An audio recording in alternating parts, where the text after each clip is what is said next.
Okay, so let me just share my screen. So you guys should see a copy of the essay prompt, right? It's on my screen now, yeah. Yeah. Okay, cool.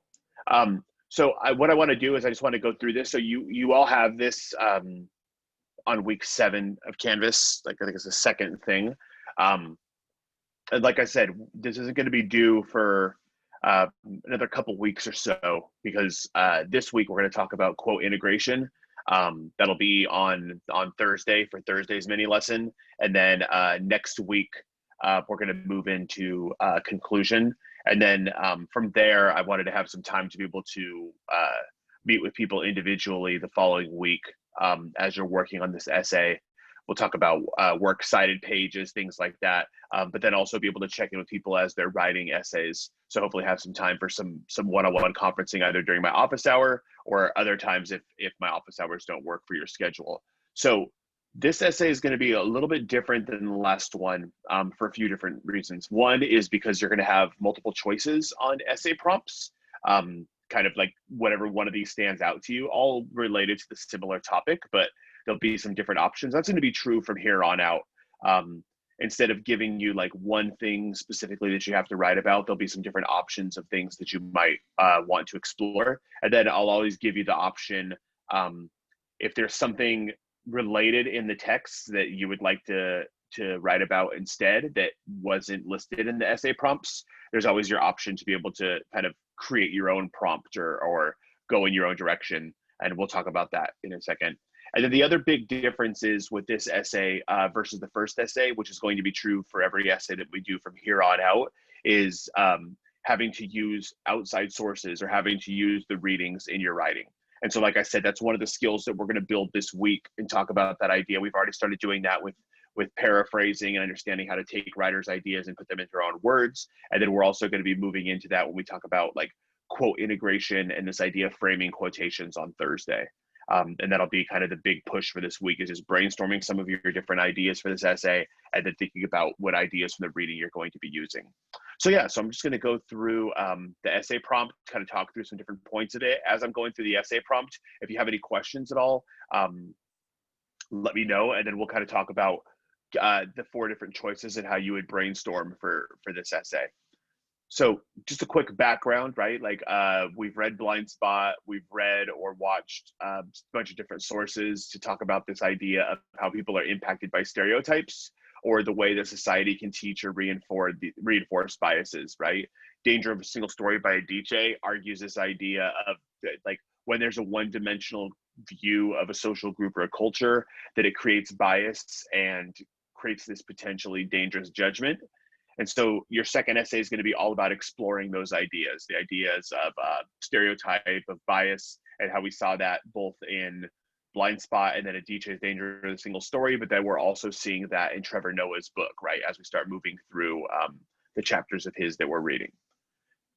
So when it comes to essay prompt choices, I'm giving you 4 here. And so what I'll do is I'll kind of go through each individual one, and then we'll kind of talk about maybe some strategies where you could go with putting this essay together, kind of at its heart, what this essay is asking you, and what you're going to be shooting for when you're writing this.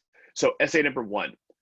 So you're going to choose an identity that's revealed in Danger of a Single Story, Born a Crime, or an identity of your choice, and then use ideas from Danger of a Single Story in chapter 6 in Blind Spot to analyze the ways that our society, our culture, and institutions create single stories or stereotypes to humanize people with this identity. So here's what that means.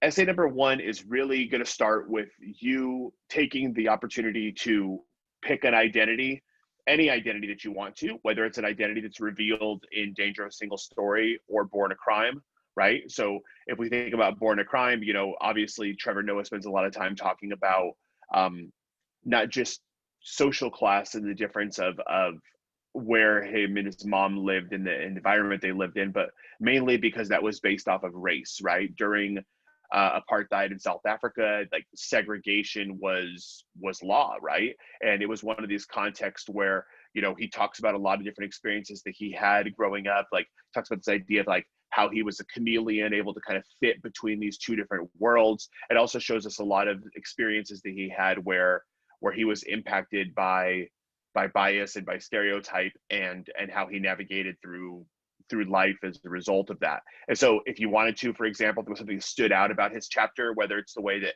strangers interacted with him, the way his own family interacted with him, right? Like examples of his grandmother not being able to hit him because she doesn't know how to hit a white kid versus hitting some of his cousins, right? Different examples like that of, you could explore Trevor Noah's Born a Crime and look at that identity. You can explore identities revealed in Danger of a Single Story, right?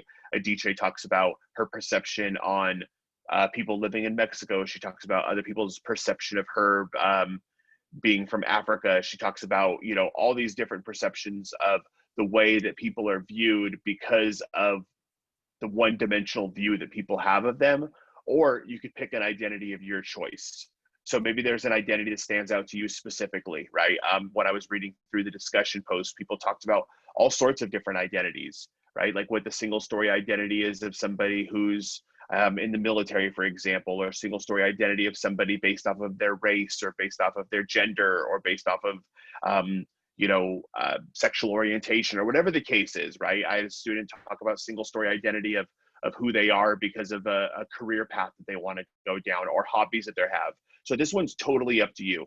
You can look at something that's being talked about in the readings, or you could think about an identity of your choice. Maybe it's one that you have, maybe it's one that is close to somebody that you know, maybe it's something that you're seeing in the news right now. So what you'll do is you'll pick that identity, and then once you pick that identity, you're really moving in and starting to analyze the way that society, culture, or institutions, right? Maybe they be school, maybe they be the criminal justice system, maybe it be, the media, the news, all different things like that. Start thinking about how are those stereotypes or those single stories told or created, and how are people who share that identity dehumanized because of that?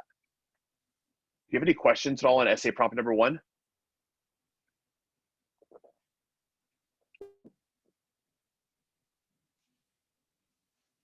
So if I think about essay prompt number 1 and thinking about how people are dehumanized because of that identity, maybe one that I would think about if I was writing this essay, I would think for sure about, just because it's an identity that, is one that I'm familiar with, is thinking about immigrants, right? And thinking about what is the single story identity of undocumented immigrants, right? My dad came to this country when he was a lot younger. He's a citizen now, but as an undocumented immigrant.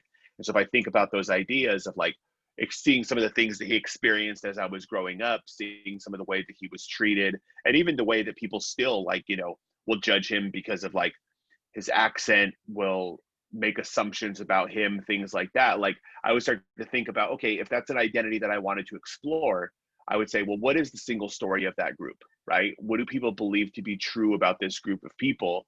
And where do I think that identity comes from?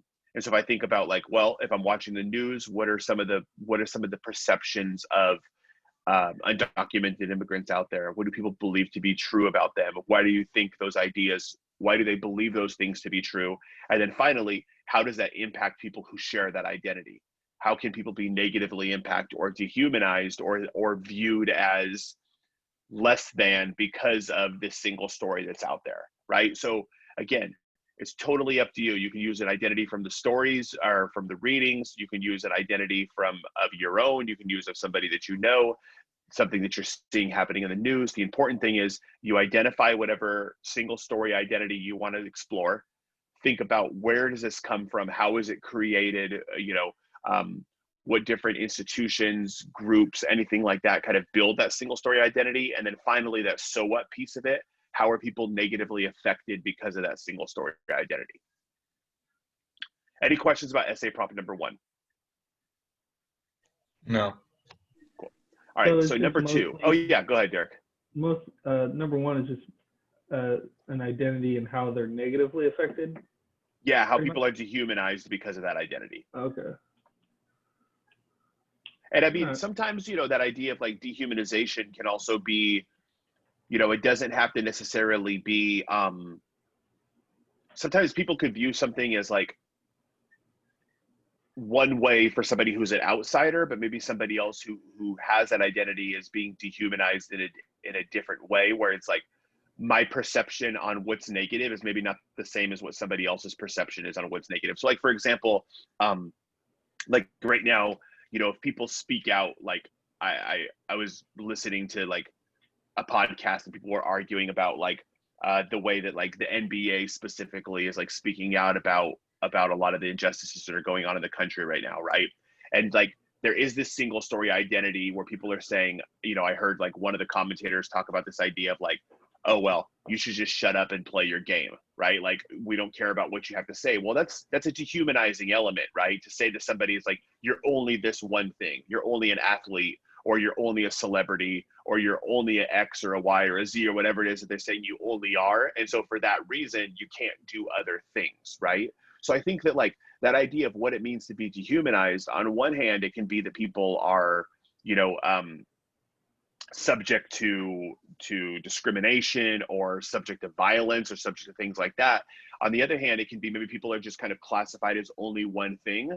And so they're not kind of taken seriously in other contexts, right? And so it's really up to you to define whatever you think that means to be dehumanized. But yeah, I would imagine that number one would focus obviously on a lot more of a negative context of this single story perception. That was actually a really good explanation with the NBA and how people just want them to shut up and like play. Right. Yeah, where it's like, oh, you're only this thing. Or like if I'm watching the news right now, or depending on which channel I watch, and that could be maybe one of the things you want to explore too, right? Sometimes it's like I'll watch like 20 minutes of one channel, and then I'll switch from like CNN, and then I'll watch 20 minutes of Fox, and then I'll watch 20 minutes of something else. And it's like you could see this same group be shown in so many different ways, right? Like if I say like right now, what is the single story of a police officer? Well, it depends on which news outlet I'm watching. It depends on who I'm talking to, right? And it's like there's a very, very massive difference in how these different groups are being portrayed, and then also how it's impacting people who share that identity. Like, one of my cousins is Oakland PD, and it's like there's a very, very damaging single story of him out there that I don't think matches who he is as a human being. But then also, if I were to look at maybe other groups, I would say, okay, well, maybe there is a single story out there that like for a reason, right? Depending on whatever the context is. So it's really up to you to be able to define that. Because remember, and we'll talk about this in a minute, that idea of your reader is not going to necessarily come to the same conclusions that you are. That's going to be especially true in this essay, because as we move on to start creating these arguments that are much more critical, where people could maybe be like, I don't know if I agree with the argument this person is putting out there, but I definitely see how they got to this point. And I think that's what's really important to think about, is that like, as we start moving into these essays, we'll become more critical and exploring ideas that are maybe a little bit more controversial or open for debate. It's never about does your reader agree with your idea, right? Because there's going to be essays that like, people are going to write from different standpoints. There's going to be situations where it's not about, do I agree with what you're saying, right? You're never going to be assessed in your writing on whether or not I'm like, oh, I have the same stance on this issue, right? That's not what's important. What is important is like, how well is your argument crafted? So even if somebody doesn't necessarily agree with the argument that you're creating, they're like, it's still a sound argument. It still has adequate evidence. It still has analysis. I can see how you're getting to this conclusion, regardless of if I agree or disagree with that conclusion. So essay prompt number 2. In chapter 6 of Blind Spot, Banaji and Greenwald argue that the most serious consequences of stereotypes is their role in causing violence, imprisonment, even death, and their role of cutting off opportunities to make for a full and productive life. Using an identity from one or ideas or identity of your choice, write a well-developed essay where you support or refute this argument presented in Blind Spot. So you don't have to agree with this point that these writers are making, right?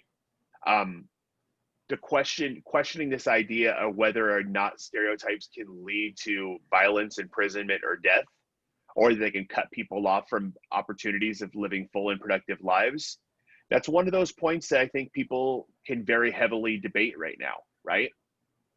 And so this is up to you, where you would choose an identity. So if I go back to that example of the identity of an undocumented immigrant or of an immigrant in general. And I think about that in like the context of my dad or some family members that I have. If I'm looking at that, would I say that stereotypes have created a situation where they can be subject to violence, imprisonment, death, or that they could be subject to not being able to live a full and productive life? On one hand, I can think about experiences where I could say, yeah, I believe this to be true, right? And I could think about experiences from my dad's life, stories that I've heard from when I was younger, from before I was alive, that, you know, talks about a lot of adversity that my dad had to overcome as a result of people's perception of him, or you know, the stereotypes that were there of immigrants in this country, especially, you know, in the 70s when my dad came over to this country. So that's one direction I could go. I could say, yeah, I agree with this, and here's my argument as to why I feel that way. On the other hand, I could say, well, maybe I don't know if it necessarily got in the way of him living a full and productive life, right? But I would have to be able to create my argument to be able to support that claim as to why, right? I'd have to be able to back that up with some significant evidence. And so I would think about, well, what is evidence to be able to back that up? What are, you know, I don't know, my parents were able to buy a home, like they were able to send 2 kids through college, right? Like my dad is able to X, Y, or Z, and I'd have to be able to back up the claim to say he wasn't limited by people's stereotypes, but instead was able to accomplish whatever it was that he wanted to accomplish. So this one leaves up a little bit more nuance, because it's not about, do I agree with this or have to necessarily disagree? Maybe I think there's a little bit of in between, right? Maybe I think in this case, sometimes arguments aren't that clear, 100% yes, 100% no. And we're going to explore that in future essays where you'll have to present counter arguments. But maybe I could say, yeah, there was a lot of, you know, problems that my dad had to overcome, a lot of adversity because of stereotype. And maybe, you know, it did limit some potential opportunities. However, here's how he was able to, you know, reach the level of fulfillment that he wanted in his life. You could kind of find it in between there also if you want to. So this one is really asking you, here's this relatively controversial or kind of open for debate quote that these 2 writers are presenting in their book. Do you believe this to be true? Why or why not? Right? So I just wanted to introduce this idea because I think it's really important that just because, you know, and obviously the book Blind Spot is backed up with some really substantial research, right? So it's not just like, oh, here's this writer's opinion or these writers' opinions. Instead, it's like they're conducting a lot of research to be able to arrive to this conclusion, but maybe you don't necessarily agree with the point that this writer is making, and you have some sort of evidence. Like, for example, yeah, Trevor Noah overcame a lot of adversity, and he talks about the things that he did in his book, but we know who Trevor Noah is. We're reading his book. We're hearing about his experience. We see him on television. For those of you who watch The Daily Show or, you know, have watched some of his comedy specials on Netflix or things like that. So maybe there's a little bit more nuance to this argument, right? And so that's where it's up to you to decide, do you believe this to be true or not? Why or why not? Or is there somewhere in between this? Any questions on essay prop number 2? No. Okay. So essay prompt number 3. Trevor Noah's book, Born a Crime, he described his life growing up as a biracial child in a heavily segregated country where race and skin color have so much polarizing effects. Write an essay where you use ideas presented in Blind Spot and or Danger of a single story to analyze his experience and how he was affected by stereotyping and or bias. So this one is all about, not about your own identities that you choose. This is, if you're reading Trevor Noah's book and there were certain experiences that he's talking about, whether it's, you know, people's perception of his mom as a Tussa woman, the experiences he had with having to jump out of a moving car, right, because of the way his mom was portrayed, the experiences of his mom being ridiculed because of the way that she raised him as, quote unquote, like raising him like a white kid and showing him the different opportunities that were available for him. The experiences he had with his family, the experiences he had at school with wanting to be placed in a higher class because he was viewed as smarter because his skin tone was lighter than some of the other kids were in his class, right? If there's anything as you were reading his book, moments that stood out to you where you're like, here's this experience, here's what he's experiencing based off of the way that people view him because of his skin color or because of his mixed ethnicity, then this prompt should probably stand out to you, right? And what you would do is you would say, I'm analyzing his experiences based off of the things that I read and understood from either Danger of a Single Story and or Blind Spot. So for example, in A DJ's Danger of a Single Story, she talks about this idea that when we start to see something as only one way, right? That the problem with stereotypes is that they're not untrue, it's that they're only a single representation of that thing, right? And so if we think about that, like you can see a lot of different examples of that happening in Trevor Noah's life. For example, when he started school, there was the portrayal that kids were automatically kind of sorted, right? Not the portrayal of, but it was actually happening where kids were sorted on whether or not they were their ability in school based off of their skin color, right? So they were only being shown one way, that there couldn't be this example of, you know, a kid who was smart, who was darker. Like whiter kids were placed into classes where they were viewed as more capable and the Black kids were not, right? And so Trevor Noah's experience of kind of navigating school was really difficult because he was somewhere in between. And so there was this perception of like, oh, because your skin's lighter, you should be in the smarter classes, right? So that could be an example of like what a DJ is talking about there. Similarly, maybe you could think about those experiences that he had with his family, right? Where like there were things that he was able to get away with. There were certain views they had that his prayers mattered more than other people's because, you know, God listened to him because he was lighter versus that he did his darker cousins, right? So, I mean, there's all these different examples of places where they talk about how he was impacted because of single story perceptions, bias, stereotype about him and his skin color. And so again, if there's specific examples that stand out from his book, stories that he tells, things that you thought were really kind of like illustrate this point, then I think SA3 can work for you, because what you're essentially doing is taking the experiences that he talks about, instead of kind of exploring your own identity, and think about how can I take these experiences and use ideas presented in Blind Spot or in Danger of a Single Story to analyze the stuff that he's going through. Questions about essay prompt number 3? I kind of have a question. Sure. So if we did the third one, then are we going to be quoting anything from Born a Crime, or the only things that are quoted are from the other sources? So you would definitely be quoting from Born a Crime, because So you would have to like think all about 3 of them? You could be, or you could use, like, let's say, for example, you just wanted to use like Born a Crime and Blind Spot. That could be fine. Or it could be Born a Crime and Danger of a Single Story. But it would for sure have Born a Crime quotes in it, because you would be thinking about, well, if you're talking specifically about an experience that he had or something that was said, you would have to be able to find that specific example from the book, right? So that would either be a direct quote or a paraphrase. And then also, however you're analyzing it, whichever one of those readings you're using to help you analyze it, like Danger of a Single Story could work very well. Of course, so could Blind Spot, then you would use that other place. So every one of these essays that we write, and I'll talk about that in the criteria for success, will have to use at least 2 different readings. Okay. So you might use all 3, or you might just use 2.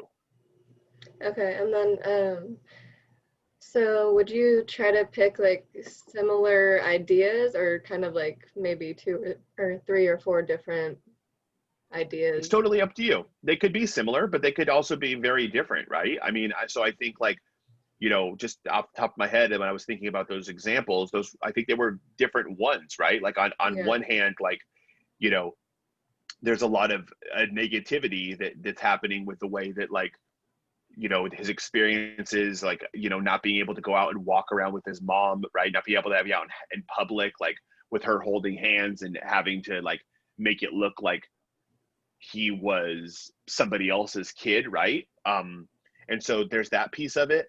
But then there's also, like, you can think about, well, maybe like the way that his family viewed him, right? And even though we could argue there's still a lot of negative implications of that, that the way that his family viewed him is like he was favored because of his skin color, right? And so those are very different examples, but I think they could still use to illustrate the same point. So it's up to you. Or if you wanted to maybe say like, what are some of the ways that, you know, his opportunities were limited because of skin color, then you could talk about maybe several different examples to support that claim. So it's really up to you which direction that you wanted to go with that. Okay, and so we have to talk about how he feels for each situation. Yeah, so it's either how he feels or how the experiences that he's having relate to the arguments that are being created in Blind Spot.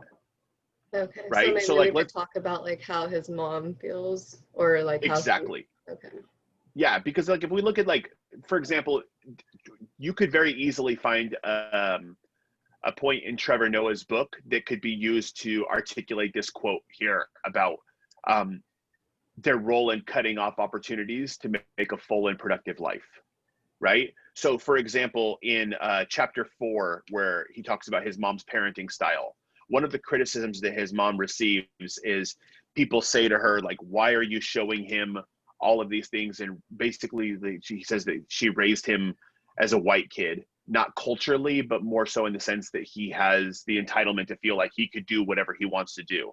And so people are critical of that, right? Like family, friends of hers are critical of that. And they say like, why show him all these things if he's not going to have the opportunity to get them? Understanding that they live in a context where because of the color of their skin, they're limited significantly, right?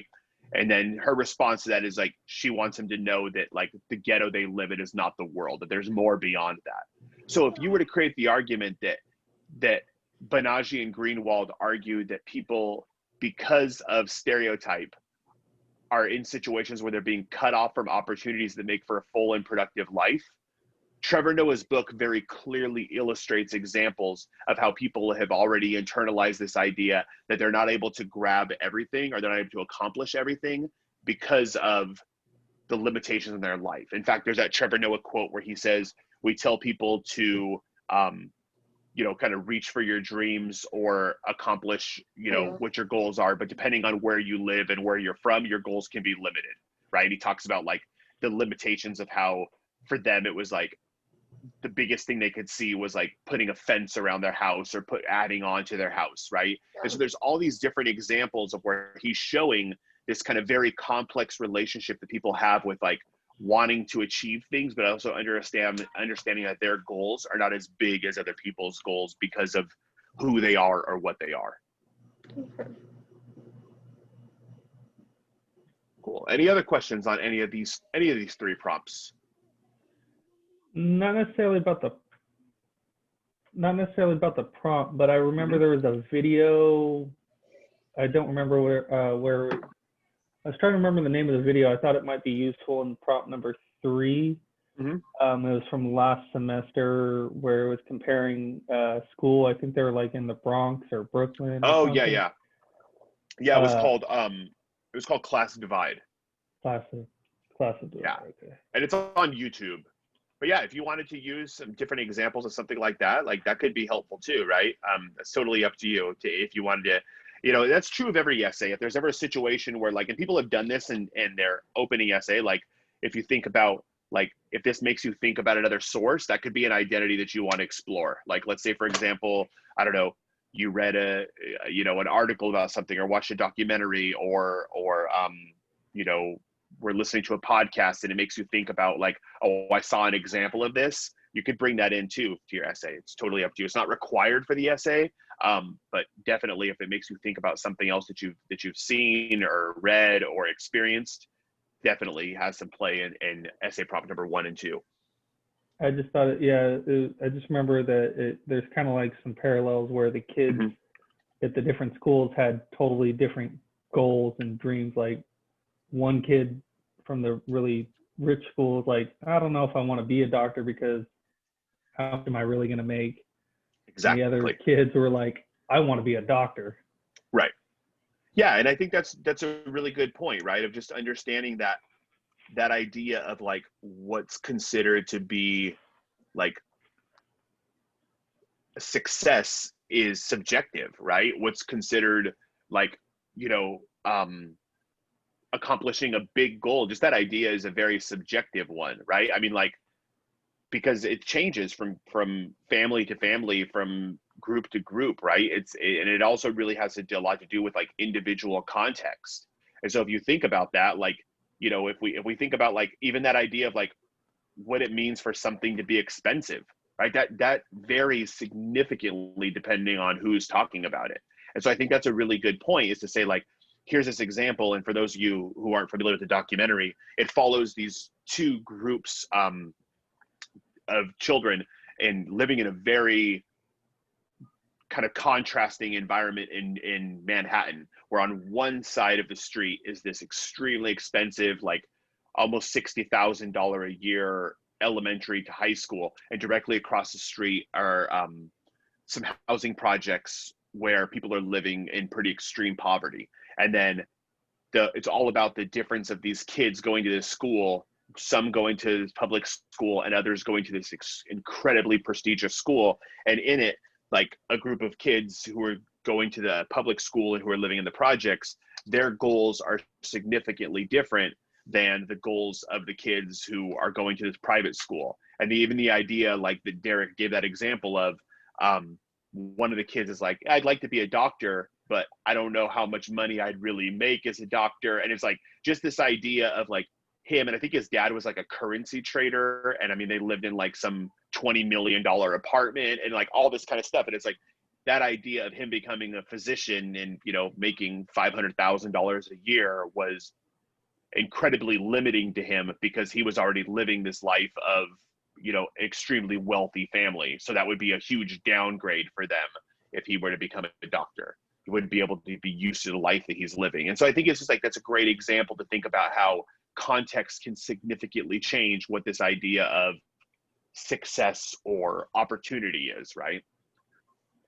And then essay prompt number 4, if you want to explore an idea that's related to our readings that's not covered by one of these prompts, if there's something else you're thinking of, and this is going to be true for every essay we write from here on out, if you have some ideas, you're free to explore those. The only thing that I would ask is just to talk to me or shoot me an email. We can meet in my office hour and just say, here's what I was thinking of doing for my essay. It's not really 1, 2, or 3.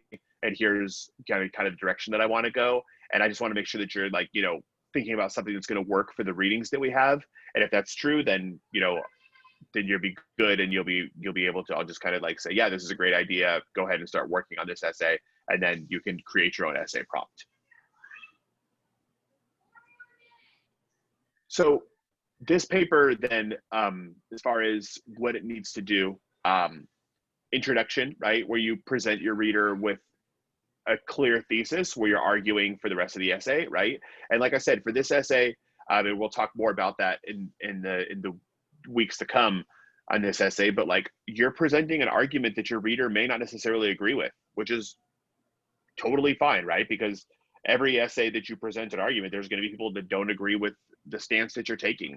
The important thing is that you're making sure, and I think that's kind of the sign of a good argument is like, or a good thesis is like, are you presenting an idea that somebody could argue with? Are you presenting a clear stance on a point, right? And so you want to make sure that your thesis is presenting that here's my clear argument that I'm making. We're going to talk about conclusion. So right now I'm just mentioning that, like, you know, we didn't for the last essay, but that you're going to have this final sense of so what. Week after next, we'll talk about, or next week we'll talk about, so we put together a conclusion for this essay, and I'll do a mini lesson on breaking down conclusion. Break it into paragraphs. Each paragraph, we've talked about that already, like addresses one main idea, kind of that tell me, show me, so what. You have to use examples and paraphrases or quotes, right, to show you're familiar with at least 2 of the readings that we watched or read.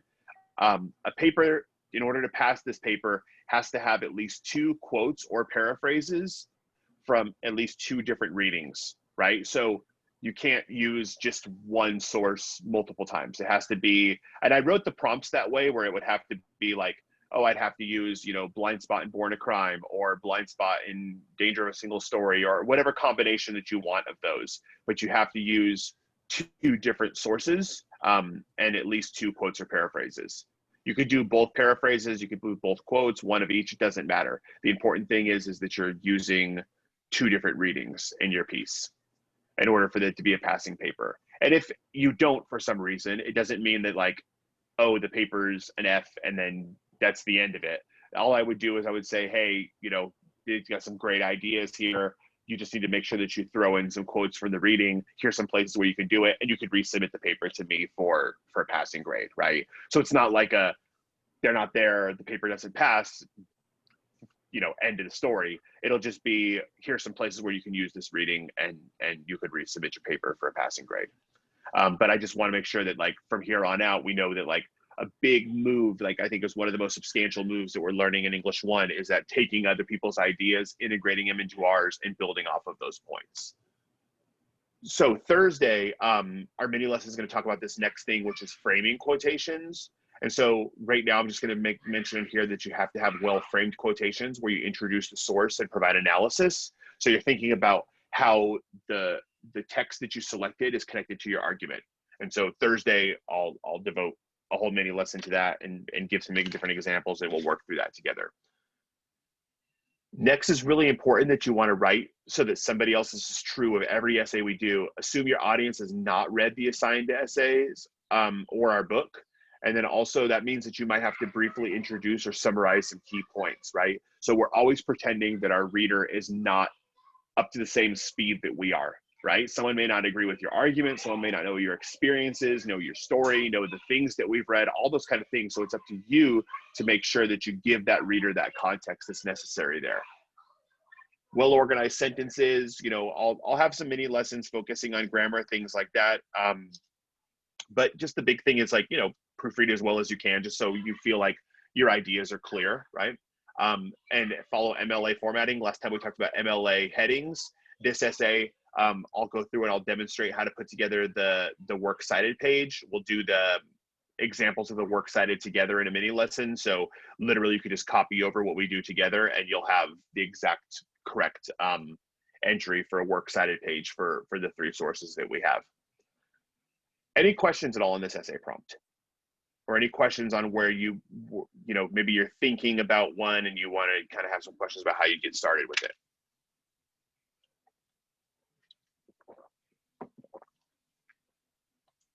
So if one of these 3 choices feels easier to you, and I always make this point when I give multiple choices for essay prompts, if one of them right now you're like, ooh, number 1 feels the easiest, or number 3 feels the easiest, or whatever the case is, that should be the one that you write about. I don't think one of these prompts is any easier than the other. I think the reason that the prompt will feel easy is because that's the one that you have the most to say about, right? That's the one that stands out to you the most. I think they're all, you know, about the same as far as like what they're requiring, how difficult they'd be to write the essay. So if one of them feels easier than the other, it's because you connect to that idea more. It's because maybe you know, something stood out in the readings a little bit more. Maybe you're thinking of a specific identity. Maybe, you know, the book Born a Crime is standing out to you for different reasons. So it's not that one's easier than the next, but if there's one right away where you're like, I feel like I got an idea for that one, or that one seems easy to me, I feel like that should be the one that you go ahead and start brainstorming for, right? So the next assignment, or the first assignment that you would have this week, is this discussion where you would basically say, here's the essay prompt that I'm choosing. Here's why I'm choosing this essay prompt of 1 through 3, or even 4 for that matter. And then kind of here's some ideas of where I'm heading in that direction. And then what I would want people to do is to respond to people's posts with, if you see somebody who's doing a similar essay choice as you, why are you choosing that one? You know, are you going in a different direction than that writer? So it's just kind of just that justification of why I'm choosing. So if I was like, I'm picking essay prompt number 2 because I'm thinking specifically about my dad's experience as an undocumented immigrant, and I want to write about X, Y, and Z. That's brainstorming, right? That's getting your ideas going. That's kind of giving you fuel for developing the rest of your essay. So that'll be the best place to move from here. Start thinking about, for that first discussion post, which one of these essay prompts is standing out to you? What direction are you kind of planning on going with this essay prompt, and why? So then Thursday, what we'll do is we'll work specifically on framing quotations, thinking about how we could take ideas from the readings, and I'll do an example related to this prompt with one of our readings specifically. And then we'll talk about some different ways that you could do that in your own writing, about what it means to frame quotations. I included a reading that would be helpful to have finished by Thursday. It's pretty short. It's only a few pages.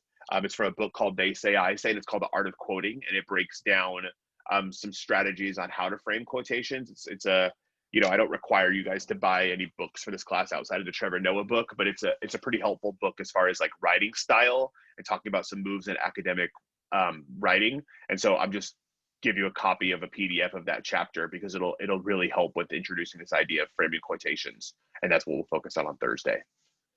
Any questions for me at all? I have a question, but it's about the paraphrasing. Well, I guess quoting and paraphrasing. So Sure. if we're gonna talk about the danger of a single story, I was kind of confused. Like, are we supposed to put like the time that they're talking about it in the video, or? No, you don't have to do that. What I can do is there's let me share my screen really quick, and then I'll remember I can post this on let me get out of this and then share a different screen. But you would just put the writer's name.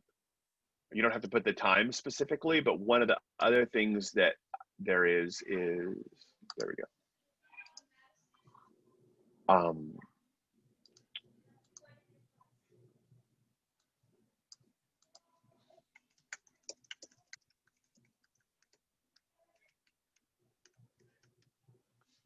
So if you want a direct quote, all you would have to do is if you go to danger of a single, I just did a search for danger of a single story.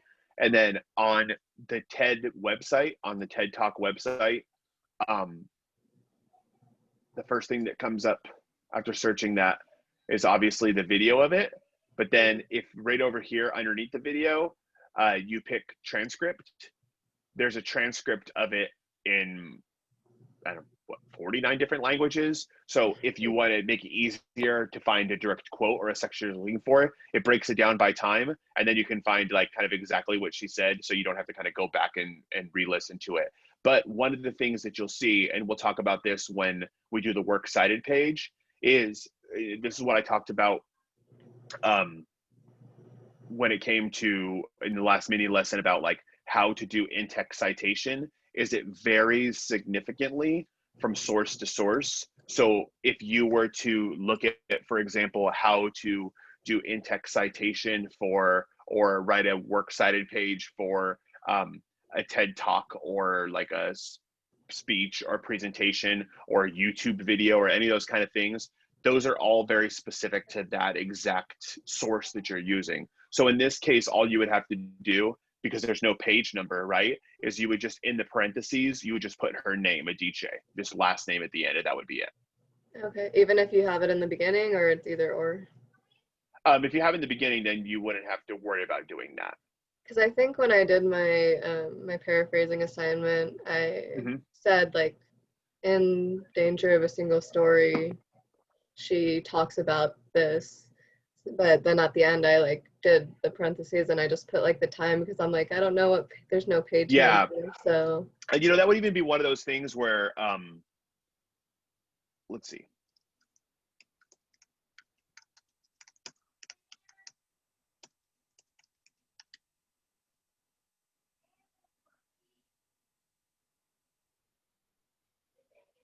So this is one of those things where like I said, the important thing is that you just kind of go through and look and like just be able to tap into resources to see exactly what you would do. So yeah, in the in-text citation, I guess you would break down the time of how they did it.